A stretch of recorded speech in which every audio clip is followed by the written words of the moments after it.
Hello everyone. Welcome to Wolters Kluwer's webinar on automating audits to improve productivity and save time. Today we have with us Mr. Mahidhar Kumaravalu, partner at M. Bhaskara Rao and Company. He is our esteemed client and is a fellow chartered accountant who has handled audits of listed, closely held public companies and private limited companies and non-corporate entities across different industries. If you have any questions during the webinar, please share it on the chat panel or the Q&A panel, and we will address it towards the end of the webinar. I'd now like Mr. Chris Agarwala, Mr. Vice President, Tax and Accounting Division at Wolters Kluwer, to take over. It's over to you now, Chris. Thanks so much, Neha, for that introduction, and to Mr. Mahidhar for joining us on this important webinar as we are trying to engage with the CA community in India. If you can go to the first slide.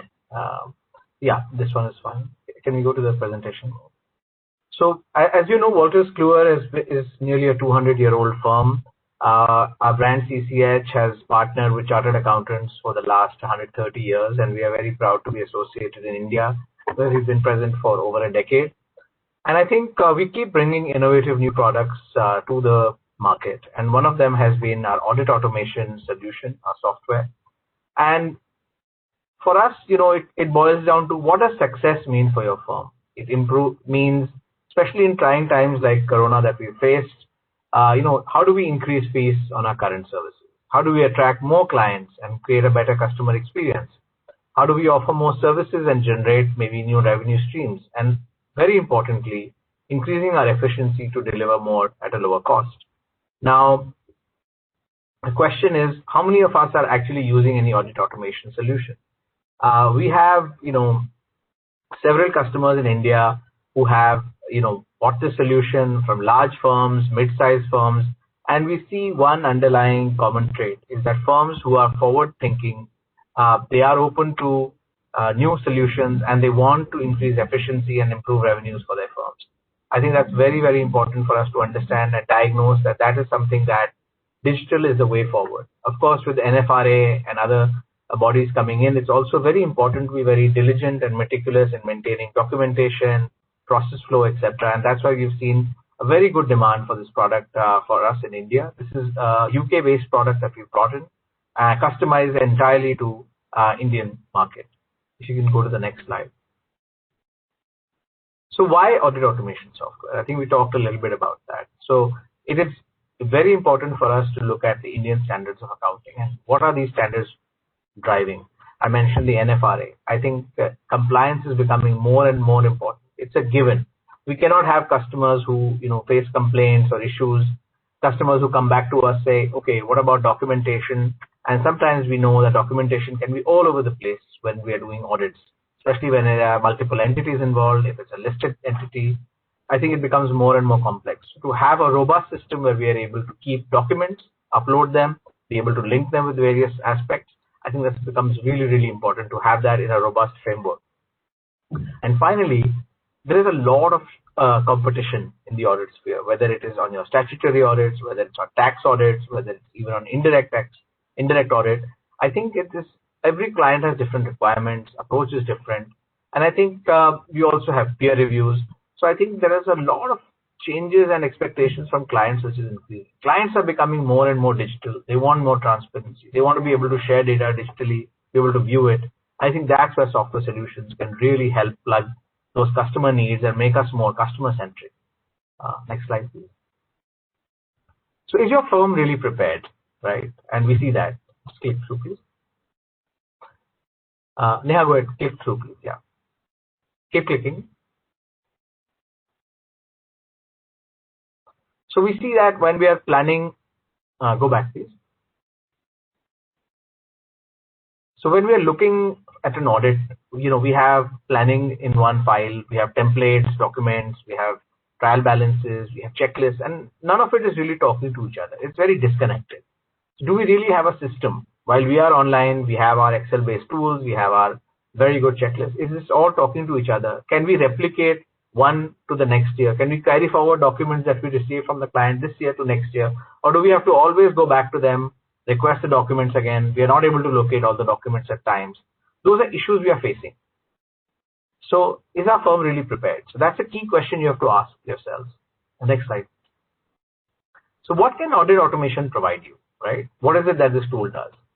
The main thing it does is automates the whole process for quality and efficiency. From engagement right up to planning your audit process, your appointment letters, all the way to your audit files, as well as your final audit report. All of this can be automated with this tool. It drives efficiency, a lot of time saving. You have a lot of summaries. You can do audit journal tracking. It entirely gives you the entire audit process in one file. You can have it on your systems as a standalone application. You can host it in a cloud. You can have it on your VPN. So it gives you a myriad level of opportunities and ways how to use the software. You can use it offline. You don't always need an internet connection to use certain modules. You can use it in plants. And the biggest advantage is it helps you reduce paper. At the same time, includes the compliance and tracking. And a lot of templates are available. Mr. Mahidar will talk you through more of these. And also be able to identify and manage risks. I think that is very important, and error reduction. There are digital sign-offs at each stage which help give automatic quality control to ensure compliance. And that becomes very important in your peer reviews, as well as with NFRA and other bodies who may ask at points for your documentation. And this becomes a very, very important tool to go back and have your compliance covered completely. Go forward. So I think what's important is that you need to understand what technology should we focus on. What is the right technology for me? What will work for me? And I think it's very important to have a comprehensive solution, which can also do automation, it can do compliance, it does documentation management, and it's a very secure, tried and tested, robust and mature solution. And that's exactly what we try and bring to you. I think that's pretty much it what I wanted to share. I think we'll just go to the next slide. And I think our aim is just make sure that whenever you're thinking about a technology solution, you are prepared. Set your own plan and strategy. Make sure you have the right technology and systems. Create a plan and create a SPOC who will be able to drive this process within your teams and then take it forward. That's it from me. Feel free to let us know if you have any questions, and over to Mr. Mahidar to walk you through more details of the solution and how his experience has been with this so far. Thank you so much.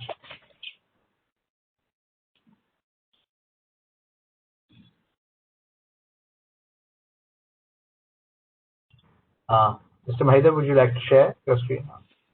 Good evening, ladies and gentlemen. I am Mahidar, and I wanted to share our experience of audit automation. I have divided the session into 3 major segments. The first segment would be about how we have moved from a pre-automation era to an automation era. What were the challenges we faced and how we have done those things. The second segment would be primarily on talking about what were the strengths of this automation, what were the challenges that we faced, and how this solution has helped us to overcome those challenges or the bottlenecks. And the third session is more on the implementation strategies that you may use to see that how best you can actually implement if you're considering this as your solution. So to begin with, I would like to give a brief of the function. We are about a 6-decade-old firm. We are about 150 odd employees. The strength ranging from the partners, managers, qualifieds. We have bankers with us. We have article assistants.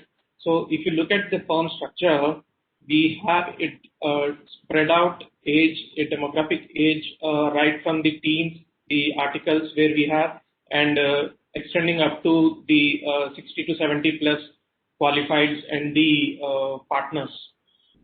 So having such diverse age profile, it is always a challenge to bring about a change. So while we go through the presentation, I will also share our experience of how we have tried to overcome these challenges, obstacles, and then implement. So our automation story hasn't begun in a year or so. It was actually planned long back. This was maybe we call the first phase what we call as the manual era, when most of our clients were also onto the manual system of bookkeeping. So the biggest challenges in those times were of getting a trial balance. If you are able to tally up your trial balance, that was an achievement in those days.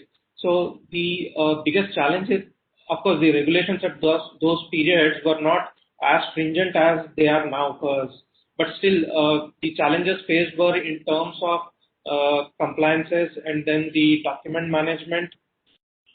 So we used to have a lot of pre-printed stationery which used to work as a work paper.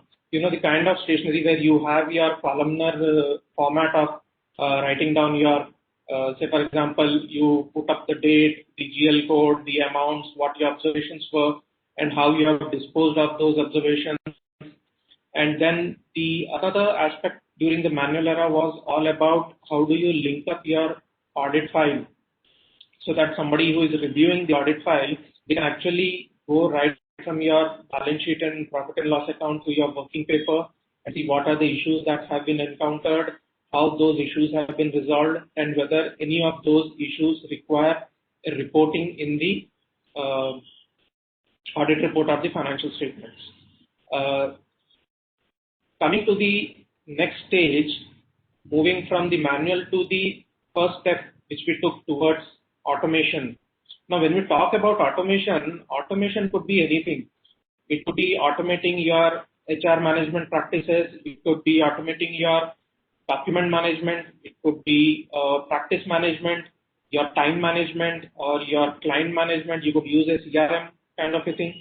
There are plenty of things in which you can automate and you can move your firm to the next level. Of course, in this presentation, I am going to restrict myself towards only the audit automation part.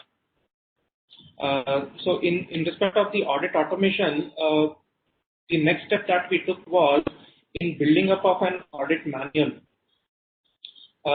This was a time when even clients were upgrading. They were started computerizing their accounting and bookkeeping exercises. So there came an era when people started using the Tally, QuickBooks and all. They started using ERPs. They had their own in-house ERPs, and somebody takes the off-the-shelf ERPs like SAP and all. So the challenge in these times was with the increase in compliance levels, the increase of documentation requirement.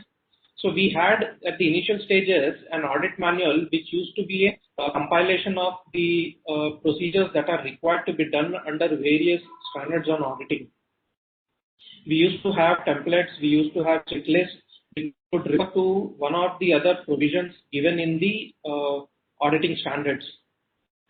So this resolves one aspect of the compliance part, but there were other challenges in terms of how do you demonstrate that whatever is being given in the checklist has been performed and how those things are being carried forward to your reporting requirements. So maintenance of an audit file is always a challenge, whether be it in the manual era or in the subsequent periods. So one thing which is told in respect of documentation is when you give your file for review to an external reviewer and he is able to walk through the entire file and come to the same conclusion what you have added, then your documentation is that's hardly the case. You will always end up getting observations from the reviewer stating these are the gaps. As a firm, we are also subjected to the peer reviews by the ICI. We are also subject to the QRB reviews and external reviews. We were part of a network in a period of time. So what happens is, I should also bring at this point in time that you can also have a review of the QRB report which has been recently released in the December 20, which highlights what are the challenges being faced by the reviewers in terms of gaps in each of the files that they have reviewed, in each of the firm's files that they have reviewed. So one of the basic things which they talked about is about planning is not being done adequately. So what do they mean that planning is not done? Are we not planning, or what is it? So if you want to look at the detailed report and then try to understand, it talks about you are planning and you are executing, but when we look at the file doesn't speak about the planning that you have carried out. So there is a gap in terms of documenting what you are planning, and there is a gap in terms of what is the plan that you have done and what is the work that you have executed. The correlation between the planning and the execution is missing somewhere. The other challenge is that if you have multiple offices, you have head office at one state or branches in other states, how do you ensure that each of your branch is in compliance with the policies and procedures that you have at your head office? So standardization is something which is difficult if you are not automated. Then there are certain aspects in relation to risk assessment, materiality, sampling, which are often talked about in all the reviews that have been carried out. You can find extensive knowledge on that in the published QRB reports. But throughout my presentation, I will be talking about these aspects, and I'll try to bring about what is the change the automation helps you in overcoming the challenges that were there when you're doing it in the manual phase or a semi-automated phase. So post the networking and having audit manuals in place, with the audit manuals, we were able to actually put in some kind of documentation in place with respect to risk assessment, materiality, and sampling. Now, when you talk about risk assessment, if you look at any client, the client may have their own internal risk committees. They may have developed their own SOPs. They may have what we call the risk control matrices in place. So if the client is well organized, you will have an option of verifying, reviewing the existing risk parameters and the controls built around it, and then come to a conclusion. The challenges increase when they are in an unorganized sector or where the risk and the other controls, related controls, are not adequately documented by the client. So what happens if you take an example of revenue, one of the risk of material misstatement, we can say that revenue could be overstated, and then you have to perform certain procedures to ensure that this risk is mitigated, or there are adequate controls built within the process to say that the controls are effective and the risk is minimal. So when somebody identifies that a risk in your revenue recognition, that would form part of your planning procedures. Then when you go to your revenue audit program, you may have incorporated audit procedures which address these risks, but it is often quite difficult to map these procedures with the risks that you have identified. If you come from the planning section, you know that these are the risks, but if you go to the revenue work paper, you may probably not identify which step addresses the risk that you have identified. So that necessitated us to look at some of the solutions available in the market and see how well we can document or how well we can overcome this bottleneck. Similar is the case with materiality and sampling, which I will discuss again later in the actual second session. After this, we started scouting for the various kind of automation products available. Now, there's always a confusion that whether we can use a document management system and you put that in place to overcome this. Now, document management system is only for managing your existing documents. It doesn't serve the purpose of audit. So if you, on a high level, if you want to talk about audit automation, it is all about planning. Once you plan your audit, you step into the execution part. And once the execution is completed, you step into your review and reporting. Now, document management doesn't provide this kind of an facility. It's more about securing version control of your documents. It doesn't record the trail of the changes that probably are made to the document, or it doesn't address the real need of carrying forward documents from one audit to another audit. For that, we require something tailor-made application like an audit automation solution, which will address these things. So if you have multiple branches, what we were looking in the previous step, document management, or rather I would say audit management, audit automation application, what it does is it enforces you to standardize your practices across your firm. You could be having a clientele in different industries. Say you have 3 clients in the insurance industry, you have another 4 clients in infrastructure or IT.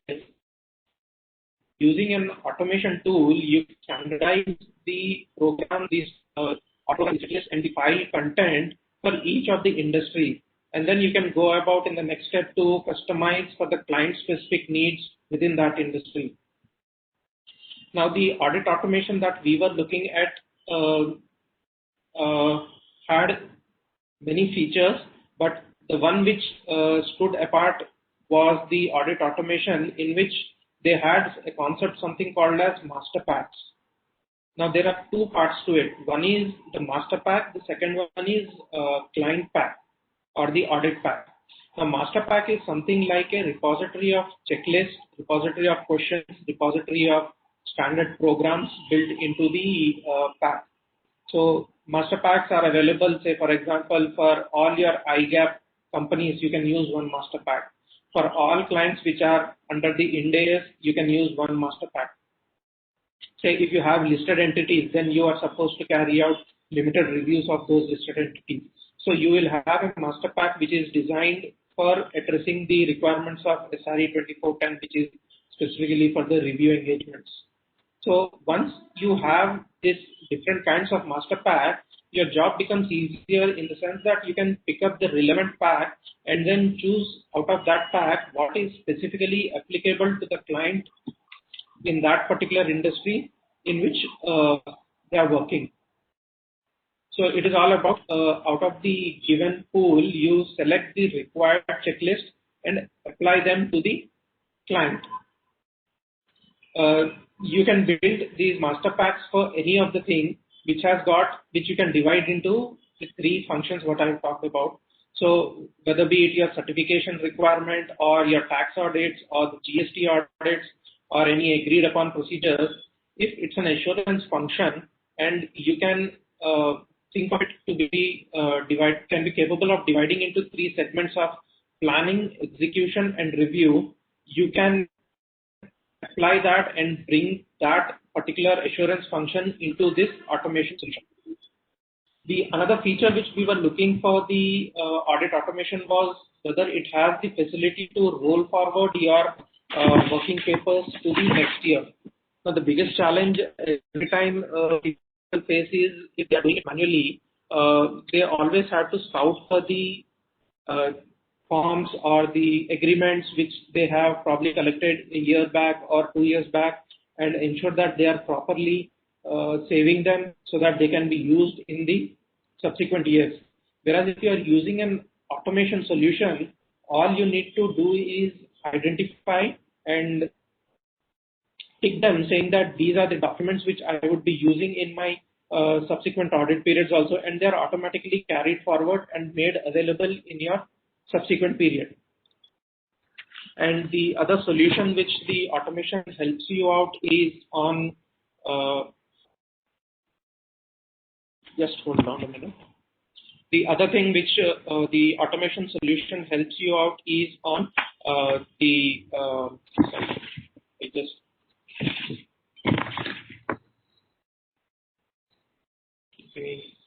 correct this, just hold on a minute.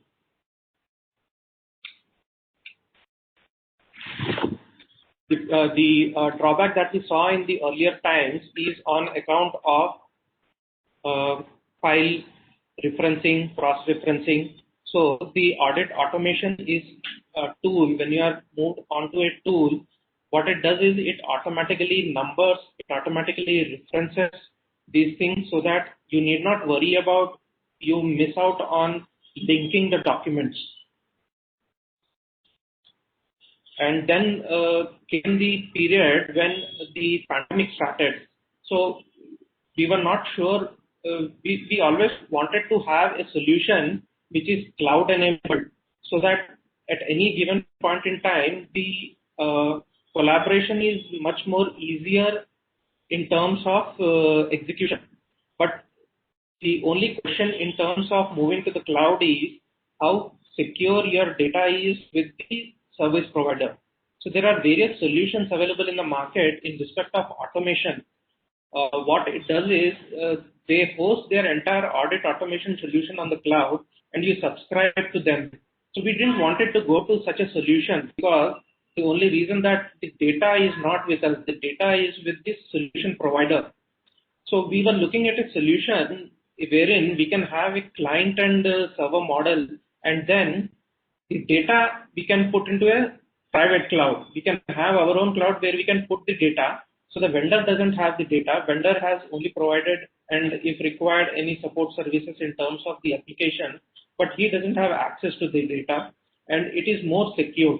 So when the pandemic started, we started looking at the solution what we had already taken. Is it cloud enabled or not? So we had tried out different kinds of solution and then realized that there is a way in which we can actually move to the cloud without having any compromise on the security front. Now this solution has got three options. The first option is you can work locally on your own system without connecting to anybody. If you are in office, you can host your data within your office and everybody in your team can work on the same client, on the same audit pack. And if you are on your client's premise, you can create a small hub of yourself so that the 3-4 persons who are working with the client, they can connect themselves and then work together. So moving to the cloud, and when the pandemic started, everybody started working from home. So these three options which were inbuilt into the application were not sufficient for us. So we had a dialogue with the vendors, and they provided a solution through which we can access the data part of it to the cloud, so that even if people are working remotely, you can use a VPN solution. You can use any service providers like the Amazon, AWS, or the Microsoft Azure, Google Cloud, any of those solutions, and you can still collaborate with your team so that location is not a hindrance. And once you are on the cloud, then you can, of course, you need to do your own backup procedures and access controls so that the data is secure. You provide control so that only your team members can access that. They can access only with the laptops that are provided by your office, or they can access only from a specified network. You can geotag, you can restrict it so that they can access only from their homes or from the office or from the client location. They cannot access it from anywhere else. So those securities are provided by almost all the major service providers.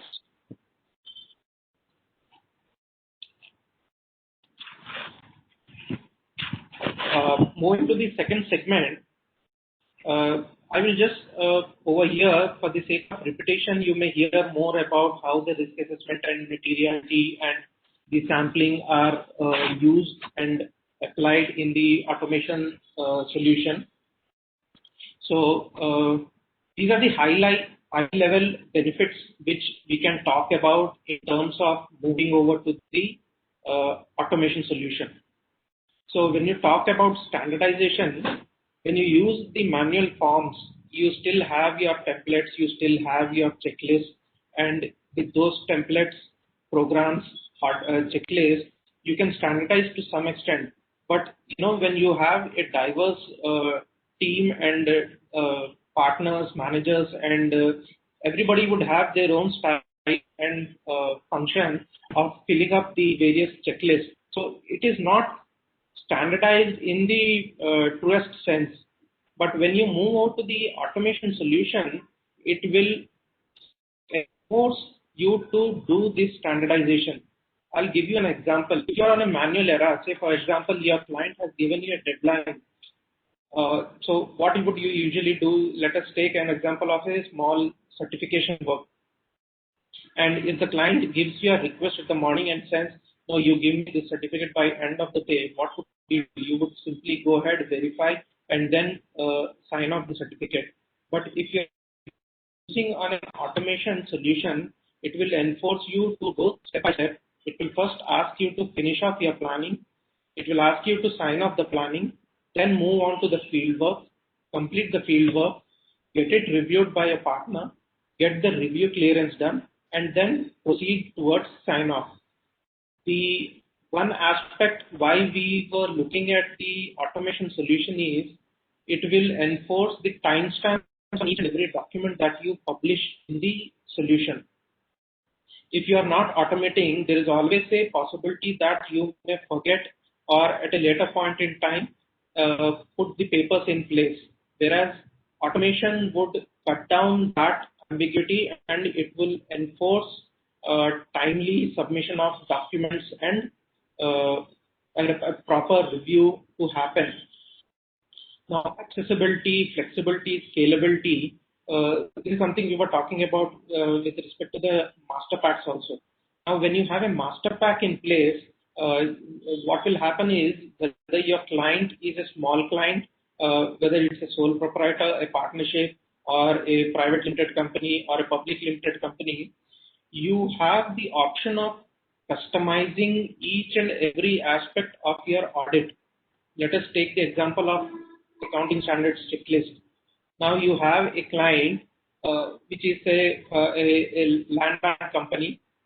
The only items in their balance sheet is the fixed assets land, and in the liability side there is a share capital line. Apart from those two, there are no other items, there are no other transactions during the year. Now, it doesn't make sense for you to fill up a 200-page checklist for such a size of a client. So your solution should be provide you with the flexibility to tailor the checklists which are not applicable. So over here, I can go and decide that I'm not going to fill a detailed checklist. I'm going to do a summarized checklist, and then I will only see which checklist is applicable, which is not applicable, why a particular checklist is applicable, and how that has been complied with. So I will do a summary documentation for that. Now, when my client size increases, say from a land bank to say it is about a 10 crore company, I say, okay, now I'm not only going to fill up an applicability checklist, but I also want to do a disclosure checklist. So I can customize my pack to say that I have two things to be addressed. One is the applicability, the second one is on the disclosure part. And say, for example, I have a listed entity as well. So I want to increase the level of compliance. I want to do the applicability checklist. I want to also fill up the measurement and valuation aspects, and then the disclosure part. So in a way, I want to fill up a checklist which would address each and every para of the accounting standard. So depending on the client, depending on the industry in which it is, depending on the size of it, I can be able to choose the level of documentation that I want to do. So these checklists, you have various options now over here. The master pack, it gives you a repository. It is based on, say, for example, Index master pack or an IGAP master pack. Within Index, you can again probably want to build a master pack which is specific to, say, IT, ITS companies, or you want to build a master pack which is specific to insurance companies. So you have the option of doing that. So when I create a client, I will pick up the relevant pack and get all the required checklist programs in place. The next step would be based on within the same industry, based on the size of the client, I would be able to customize my program and checklist. When we see about the risk assessment, what I was talking about earlier, in the audit automation solution, you have an option of identifying individual risks. Say if your client has got a well laid out risk matrix controls, what you can do is you can bring in all those into this application, tag it to each and every balance sheet item or the profit and loss account item, and then respond to those, and then see how it has fared, give your conclusion. There are various options available for you over here. One, you can you can start from your risk assessment. You can build your knowledge base of what the client processes are, what key business activities are, and for each key business activity, what is the risk associated.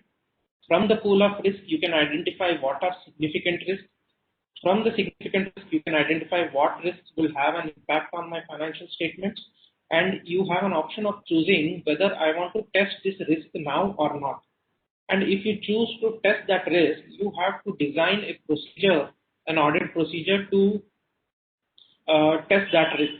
Now, the challenge that we faced in earlier times was we were not able to link a one-to-one relation between the audit procedure and the risk that has been identified. Whereas over here, when we identify a risk and build up a procedure for that, a program is developed and it sits into your respective audit area. Say, for example, revenue, we had identified an overstatement risk. So I have designed an audit procedure stating that I would verify step 1, 2, 3 to verify that this risk is mitigated or there is a control which provides adequate protection for me to mitigate the risk. So when I go to my revenue audit area, I can see that there would be different audit programs. One would be my standard audit program, which is more of a substantive nature. There would be another audit program which is specific to the risks that have been identified. So once I perform those procedures, I have to invariably conclude on the risk assessment. That would be based on the evidences that I gather for the audit procedures that have been designed. And once that conclusion is given, that would determine how my substantive procedures are to be tailored. So I can map my risk, I can map my policies, I can map the controls associated with them. So this three-way mapping is possible, and I can test either of them and then give a conclusion stating that this control is working effectively and hence the risk is mitigated, or I can test for the risk and say that since there is a control and it is working efficiently. So for the another aspect for the risk assessment is that you need not identify risk at each of the audit area level. You can do the risk identification at any stage of your planning. Say, for example, you are evaluating a going concern checklist at the starting phase, and you have identified certain risks with related to any of the commitments or contingencies. So you can raise there's a risk register available within the application. So you can flag a risk with respect to the contingencies and commitments. And this can be done at any point in time during your planning or during the execution. So at the planning stage, probably you did not identify any material risk, and you have said that, okay, this is fine, this is how my audit would progress, and you have signed off your planning.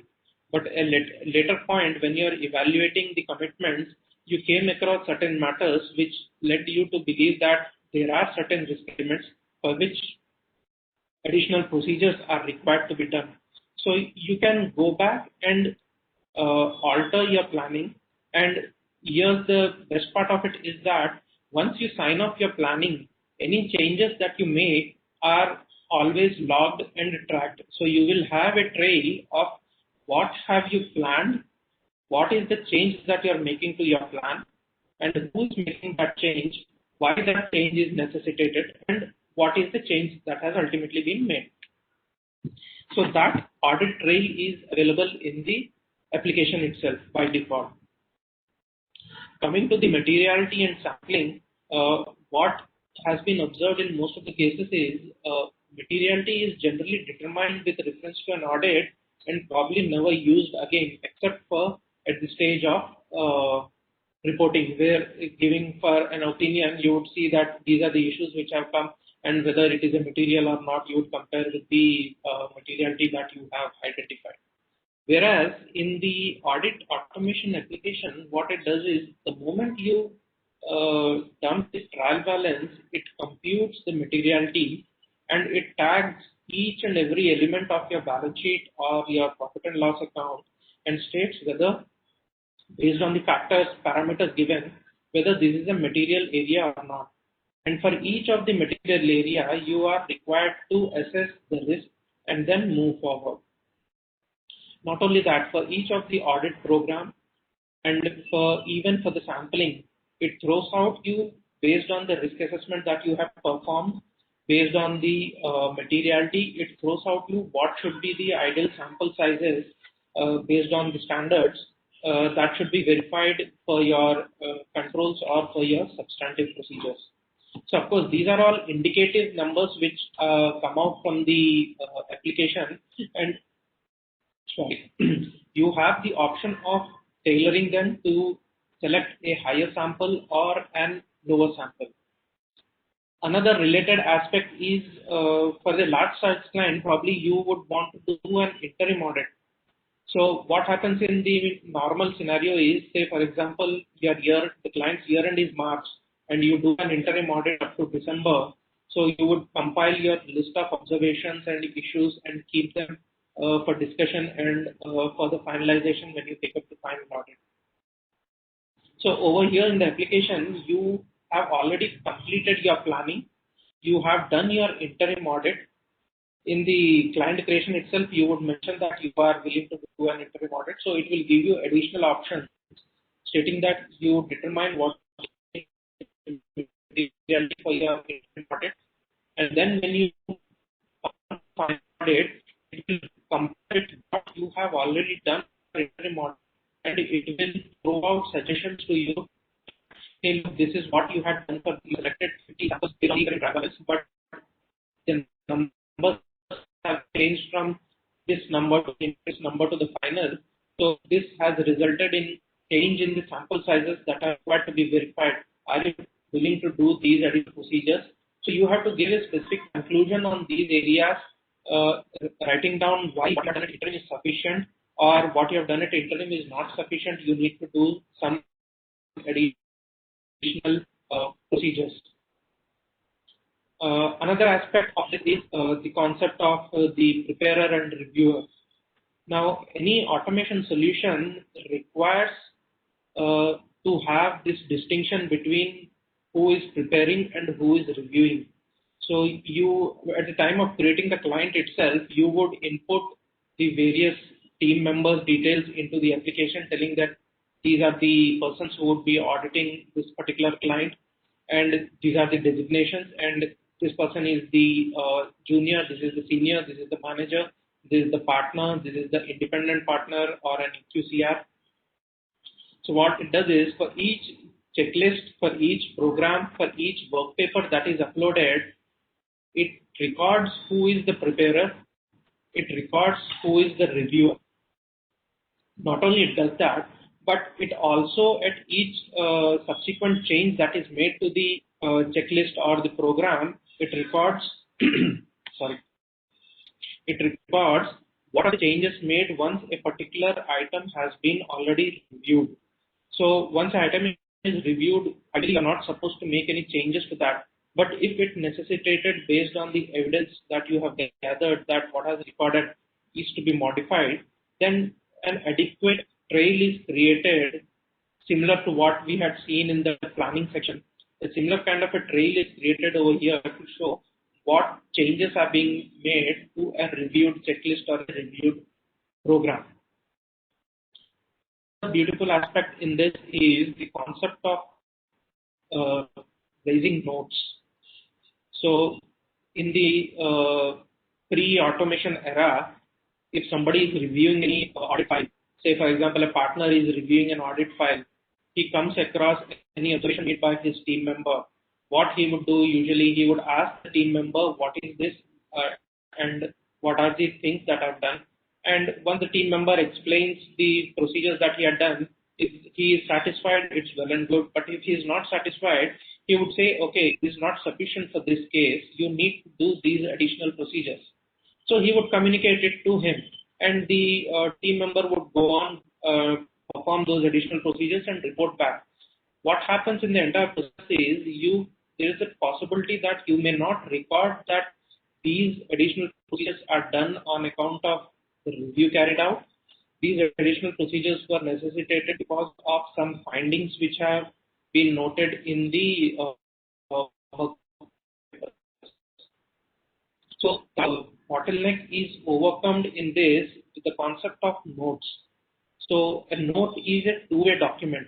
It can be raised by the junior most member in the team to any of his higher-ups, or a note can be raised by a higher-up to any junior in his team, giving instructions on what further activities is to be done.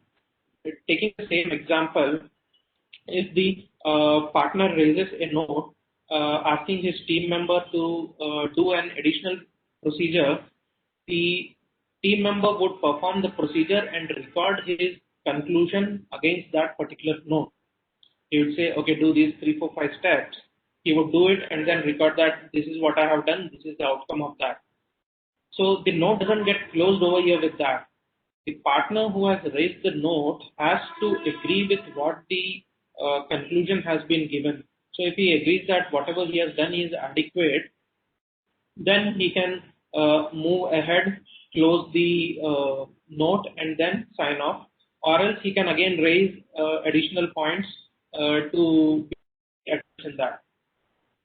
Now, these notes and all can be again integrated with your mailing system so that as and when a note is raised, an alert can be sent out to the respective team member that there is a note which is raised by a senior or by a junior and it is addressed to you to go back to the client pack and see and perform the additional things or provide additional clarification in respect of these matters.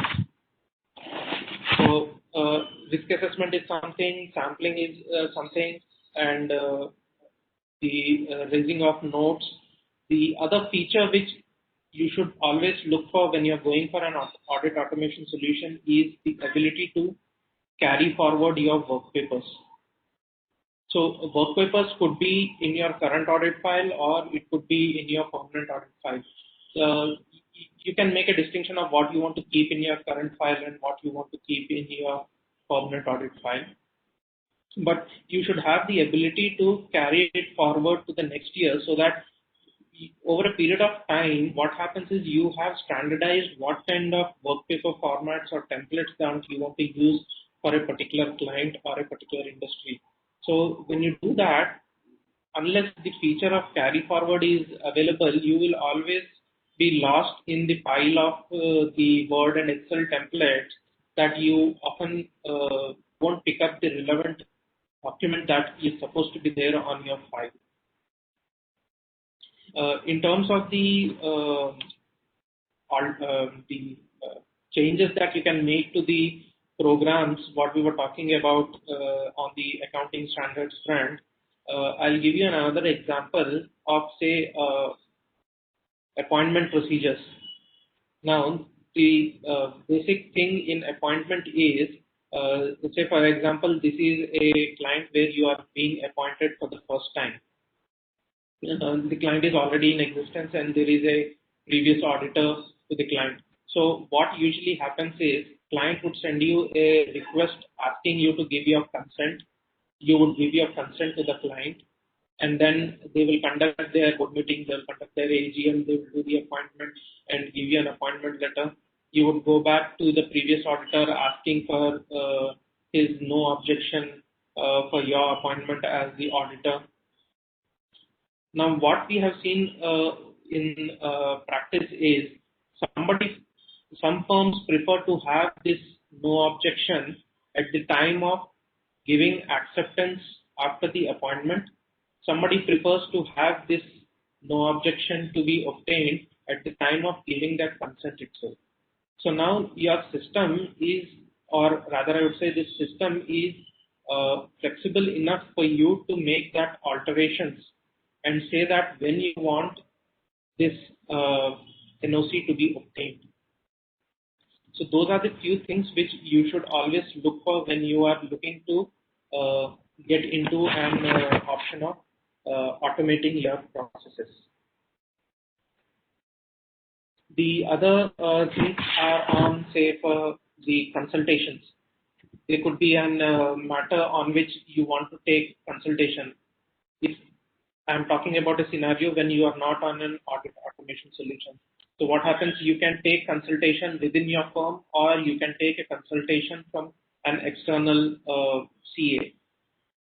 So as long as it's within the firm, it's always or rather mostly seen that it is not documented. You have accessibility to your partner, your other partners, and probably over phone you consult them that this is the issue that I have arrived at it and I'm not able to conclude, or these are the different viewpoints given, how do we go about it? So you can discuss with him and you can arrive at a consensus and then move ahead on that.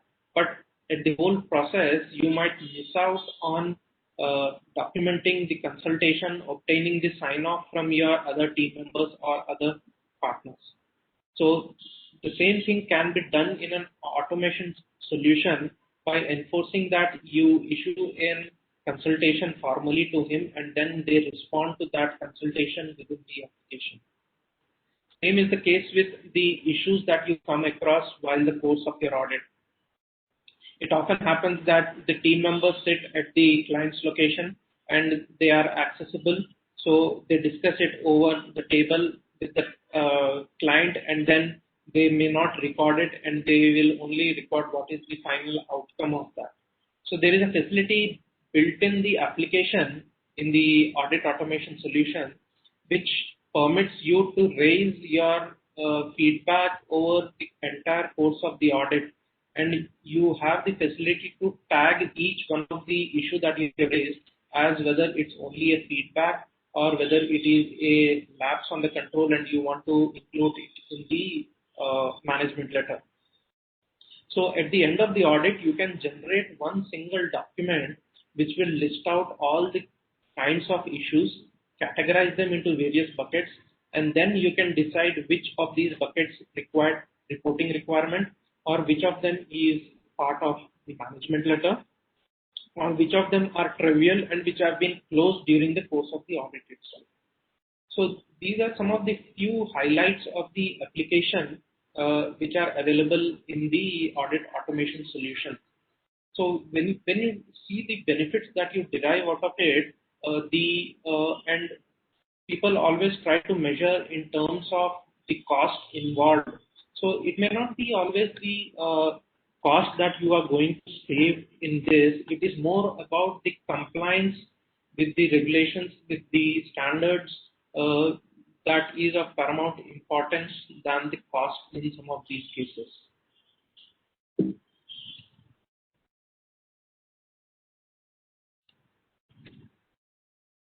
If we look at the implementation strategy, I have summarized them into 4 major buckets. The first thing is you need to have an overall automation strategy for your firm. I said automation could be anything. Your human resource HRMS, having an HRMS solution, having your document solution, having the audit process or a CRM. So you need to have an entire strategy of how you want to take your firm to the next level. You can use the DCMM model issued by the ICAI to evaluate where do you stand and what are the processes which you want to target first. And then build out a priority list of which one you want to implement first. Now, since we are talking about audit automation, so I will restrict the subsequent steps with respect to the audit automation. So in the audit automation, you can prioritize which segment of your practice you want to automate. It need not be your entire practice that you will be automating at one go. That won't be happening anytime. That's an impossible task. So you bifurcate, you divide your various practice areas into a smaller segment. Say, for example, you want to first prioritize the listed entities. You want to first prioritize doing the limited reviews, or you want to first bring in the certification process into the automation solution, or you want to practice only the statutory audits into the automation. So you identify the areas which you want to bring in, then identify the sectors and industry within that which you want to prioritize, and then see how successful you are in implementing them. Then you can roll it out to the other segments. Then identify the team who would be actually working on this, because those are the people who are to be adequately knowledgeable, trained to use this application. So once you have done that, you will look out for the vendors who are help you in implementing this. Now, in the implementation, it's not just the bringing the software and installing it in your laptops or your desktops. It's not as simple as that. It requires support not just before migration but also post migration, because once you come across any technical issue, you may not be competent enough to resolve those matters. So you should look at the vendors that they provide you an instant solution, or they are available at a call, so that they can look into the issues and address them. And you can always take feedback from your peers who have already implemented to see what their challenges were and how they could be able to implement them. And the critical phase on implementation is all about monitoring the projects that you have identified, whether they are moving in the pace in which they are supposed to do. So you have again an option over here that you can say, for example, implement it for your audits for the year ended March 21, or you want to do it a parallel run, you want to do your existing practice as well as run it over here in the audit automation. So once you have formalized and identified the way in which you want to go ahead on this, then there requires a continuous training. Being a CA firm, you will always face the challenge of articles coming in and then going out after the period of 3 years. You will have iteration at the qualified level. So you need to have a continuous training mechanism wherein every new member who joins is made aware of how this solution works. And then you identify champions within each team who would lead it further in the subsequent periods. It is not a one-time exercise that you have done your audits in this year, and next year you will again bring in a new team. Then you would have to again spend more time in getting them educated on these training matters. So this was a brief presentation on how we have gone about implementing the solution. So the key point over here that you need to consider is identify your clients. The biggest challenge that the firms face is where do I make a start in terms of implementing this? Where do I make a start of shall I do this automation for my all practice areas?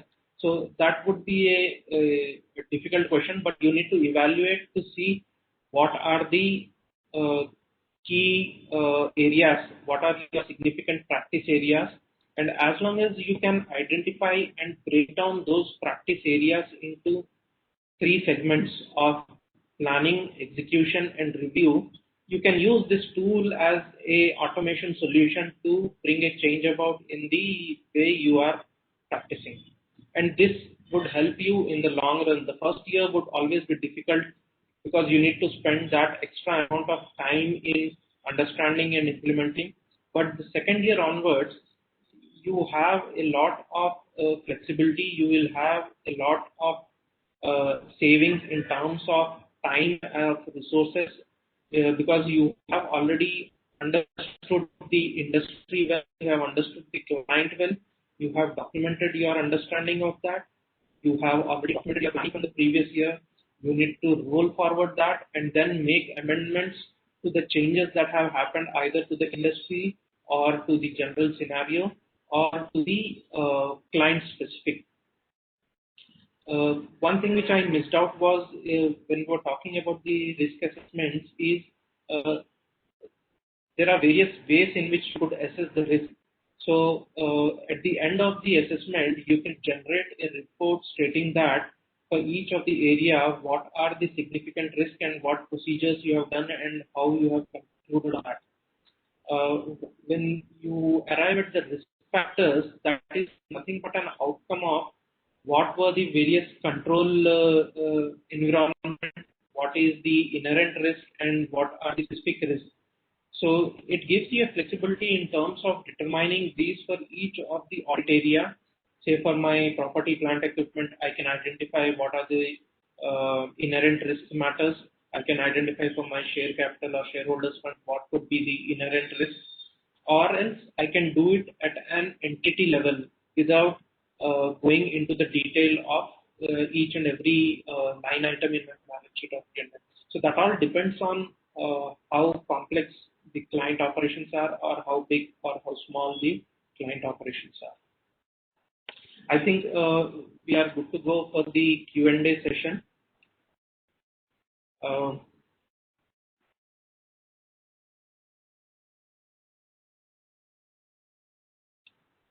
Chris or Prasoon, if anybody wants to join in for the Q&A session. Yeah, thank you so much, sir, for that very insightful discussion, and really appreciate your inputs, Mr. Mahidar.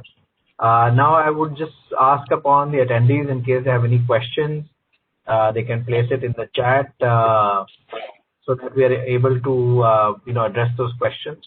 So do we have any questions? I think we have a lot of attendees.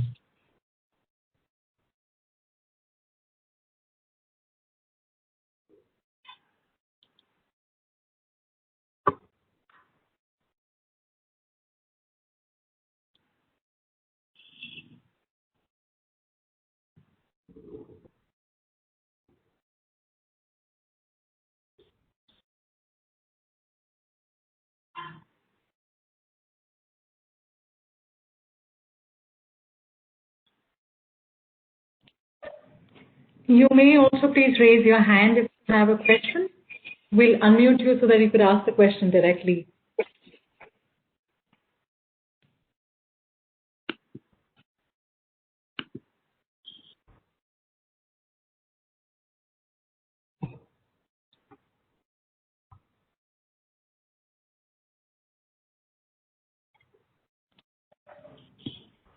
Chris, we have two questions here. There is one from Mr. Jitendra, who is asking us about the financials and the training required to implement the software. I think we would want to take this later, maybe. Yes, absolutely.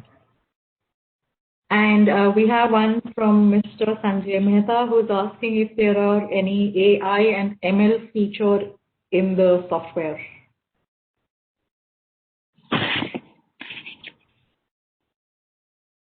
So in terms of AI and ML, the system is intelligent enough to capture all your data.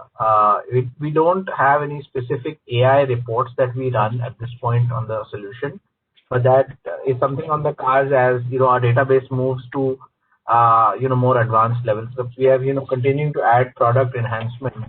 At this point, this is not an AI enabled tool because the data is residing on your own servers. As and when if you decide to host it in the cloud, then that's the time when we can run ML or AI on it. Because to run AI and ML, you need a vast amount of historical data for the system to be able to learn it and then apply it. So as you're able to start filling in the information and you have 3-4 years of audits in place, then the system is able to understand the way you're conducting audits for your firm, because you will be using your own customized checklists, your own customized workflows. And that's the time when you can, apply in the AI or ML tools onto the system. I hope that's useful.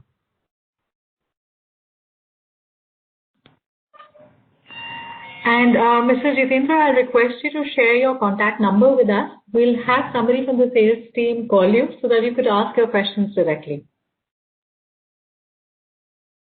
We have received your number. We'll be forwarding it to our team, who will get in touch with you as soon as possible.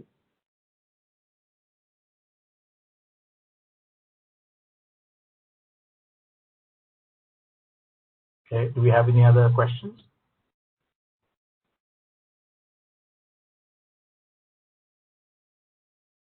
So feel free to reach out to us, share us your details. If you'd like a demo or some more details on the product, we'll be more than happy to be able to share that with you. And also, if there are any other questions, feel free to email us, in case we've not been able to answer them, or in case you're not able to have those questions there today. We'll be happy to share with you more details, including some case studies, and can run a diagnostic test if required to check how well your firm is prepared to be able to go ahead and move on this.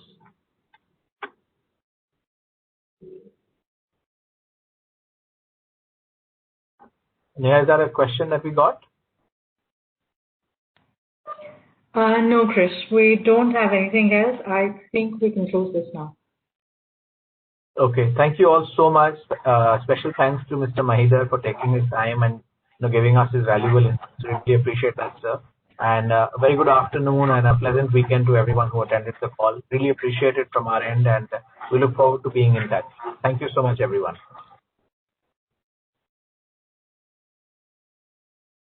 Thank you. Bye-bye. Thank you. Bye. Thank you, everyone. Sorry, Prasoon?